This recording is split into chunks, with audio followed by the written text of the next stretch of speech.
Tiempo de juego en la historia con José Luis Corral. ¿Qué canción habéis puesto? ¿Qué es esto? Beauty and a Beat, de Justin Bieber y Nicki Minaj. Tiene ya algunos añitos, pero es lo que escuchamos los jóvenes ahora. José Luis Corral, muy buenas. Hola Paco, buenos días. Nuestro historiador que no para. Esta semana ha estado en Soria, ¿no?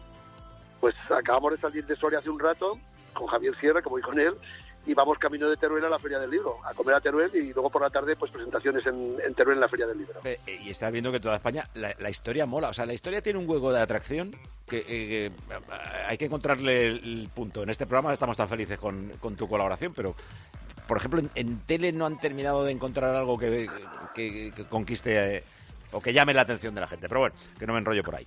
Como esta semana era noticia el virus, el otro día le pasó a la presentadora de Antena 3 Noticias del Mediodía, Sandra Volpe, se llama, lo que a mí que le llamó Antanavirus. Es que suena mejor Antanavirus que Antavirus.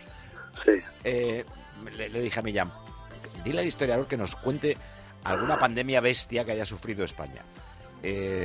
Nos hablaste de dos y yo me he elegido una porque es muy difícil que las cosas duren siglos, pero la peste...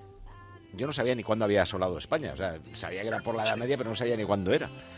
Pero ha pasado durante siglos y la peste no está en nuestras vidas, no ha estado en la vida de nuestros abuelos, ni de nuestros padres, pero ha quedado ya para siempre, porque se debió cargar a tanta gente. Cuéntanos la peste negra en España.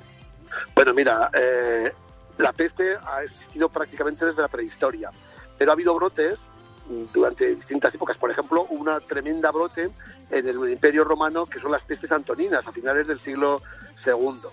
Pero la gran peste negra, en toda Europa, en toda la cristiandad occidental, ocurrió entre 1347-48 y después duró pues prácticamente hasta el siglo XVII, incluso más, con brotes diversos, con distinta intensidad. La más intensa, el brote más intenso, llegó a la península ibérica en 1348, esa famosa peste negra. Se llama peste negra porque era una enfermedad que afectaba a los ganglios linfáticos y por tanto al sistema inmunológico. Los ganglios en el cuello, en los sobacos, en las axilas y en las ingles se ponían negros y a partir de ahí la muerte era casi irremediable. Fíjate, es por eso lo de negra. Yo pensaba que era porque, leyendas urbanas, que lo transmitían las pulgas que iban en las ratas negras. No, la peste es por el color de los bulbos, pero efectivamente la peste se transmitía las pulgas que picaban a las ratas, que llevaban la enfermedad y que después picaban a los seres humanos. Había bastantes pulgas en la Edad Media, quizá menos que en el siglo XVIII en Versalles, pero bueno, bastantes pulgas picaban a la gente, evidentemente, y le transmitían esa enfermedad. Se ponían negros los bulbos, se estropeaba la sangre, era una peste también septicémica, pulmonar, y acababas muriendo. ¿Se moría en pocos días? Sí, en unos 4 o 5 días, en cuanto salían los primeros síntomas, estabas muerto. Y perdona, ¿hay alguna cifra fiable? Porque es que he leído que murió la mitad de la población, otros que un tercio de la población. ¿En España en concreto hay alguna cifra medio fiable? No hay cifras fiables porque evidentemente en aquella época, estamos hablando de 1348, no había censos. A la gente se la cuantificaba, cuando se cuantificaba, por fuegos, es decir, por familias. Pero había familias de una sola persona y había familias de 15 personas, porque estaban el padre, la madre, los abuelos, varios hijos, algún familiar. Por tanto, no tenemos censos fiables. Pero por los restos arqueológicos que hay, las fosas comunes que se han encontrado en muchos sitios, se calcula, y por fuentes de tipo indirecto, que en algunos, no en todas partes, no afecta igual, por ejemplo, en Polonia que en Valencia. En Valencia nos cuenta una crónica, fíjate, que morían 300 personas diarias durante 3 meses. Valencia tenía una población de unos 30.000 habitantes en 1348. Eso significa que más de un tercio de la población murió, pero murió en 3 meses, que fue el impacto brutal de la... Imagínate que en una población como Madrid, con 3 millones de habitantes, murieran en 3 meses 1 millón de habitantes. El impacto... Sí, o sea, más o menos se calcula eso, que entre un tercio y la mitad de la población. Pero ¿qué población podía tener lo que ahora es España, que entonces no era España? Eran reinos divididos. Sí, toda la península ibérica, hacia 1348, debía tener unos 7 millones de habitantes, 8 por ahí, entre 7 y 8 millones de habitantes. Pero la crisis fue tal que no se recuperó la población en el crecimiento de las ciudades, se nota mucho de esto, ¿no? En algunos libros de iglesias, etcétera, pues prácticamente hasta el año 1500, incluso más, ¿eh? Es decir, durante... O sea, que igual palmaron 2,5 millones de personas tranquilamente. Probablemente. Yo cuando era alumno excavé, por ejemplo, en Zaragoza, en el casco antiguo de Zaragoza, en el casco romano, y encontrábamos una serie de bodegas que habían sido selladas con cadáveres, con cientos de cadáveres de esa época, de 1348. Por tanto, el impacto fue tremendo. En toda Europa, ¿eh?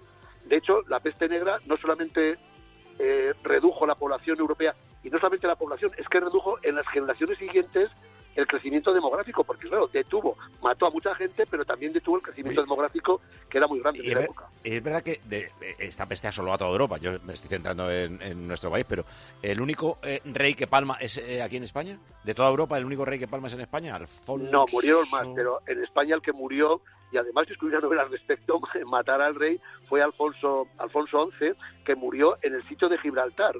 Gibraltar lo habían conquistado los musulmanes, lo intenta reconquistar Alfonso XI, y estando en abril de 1350, fíjate, 1350, ya llevamos 2 años de peste, ¿eh? Estando en el sitio de Gibraltar, le picó una pulguita, le transmitió la enfermedad y murió. Por cierto, Alfonso XI estaba en el sitio de Gibraltar con su gran amor, su gran amante, Leonor de Guzmán, y la reina oficial estaba con el hijo, con Pedro I, en Sevilla. Lo que vino después fue una venganza tremenda por parte de Pedro I contra los Trastámara, sus hermanastros, que eran los hijos de Leonor de Guzmán, la amante de Alfonso XI. Por tanto, la peste no solamente incidió en cuestiones demográficas y económicas en la península ibérica, sino que probablemente, y esto es evidentemente una especulación de historiador, lo que hizo fue cambiar la historia de la dinastía de los Trastámara, que se convirtió en la muerte de Pedro I en 1369 en la dinastía de los Reyes Católicos. Fíjate si fue importante, de forma incluso indirecta, la peste negra de 1348-1350. Nunca había pensado en Alfonso XI, Alfonso XI, como le llamas tú. Era rey de Castilla. Era rey de Castilla. Y es que estamos en la calle Alfonso XI, por eso me hace gracia. Nunca había pensado en él. Pues es un rey muy importante. Lo que pasa es que como está entre Alfonso X el Sabio y los Reyes Católicos en el siglo XIV, pues ha tenido menos trascendencia, diríamos, mediática, entre comillas. Pero Alfonso XI es un rey extraordinario. Él, por ejemplo, puso en marcha los ordenamientos de Alcalá de 1348, justo antes de que llegara la peste, que estuvieron algunos de esos instrumentos jurídicos en vigor hasta la Segunda República. Es más, los ordenamientos de Alcalá de 1348 tienen más importancia en la historia del derecho español y más continuidad que la ley de las 7 partidas de Alfonso X el Sabio. Pero bueno, la historia tiene estas cosas, que hace a unos más visibles que a otros. Oye, y la ministra de Sanidad ni dio una rueda de prensa ni nada, ¿no? Palma 1/3 de la población, 2,5 millones de 7, y la ministra de Sanidad no dijo ni pío, ¿no? Nada, la ministra de Sanidad de 1348 se llamó Andana, se ocultó en Toledo y no dio una rueda de prensa. Además, creo que cerraron las televisiones entonces, hicieron una cuarentena, un confinamiento. Y salían a las 8 de la tarde, salían a espantar ratas en vez de aplaudir.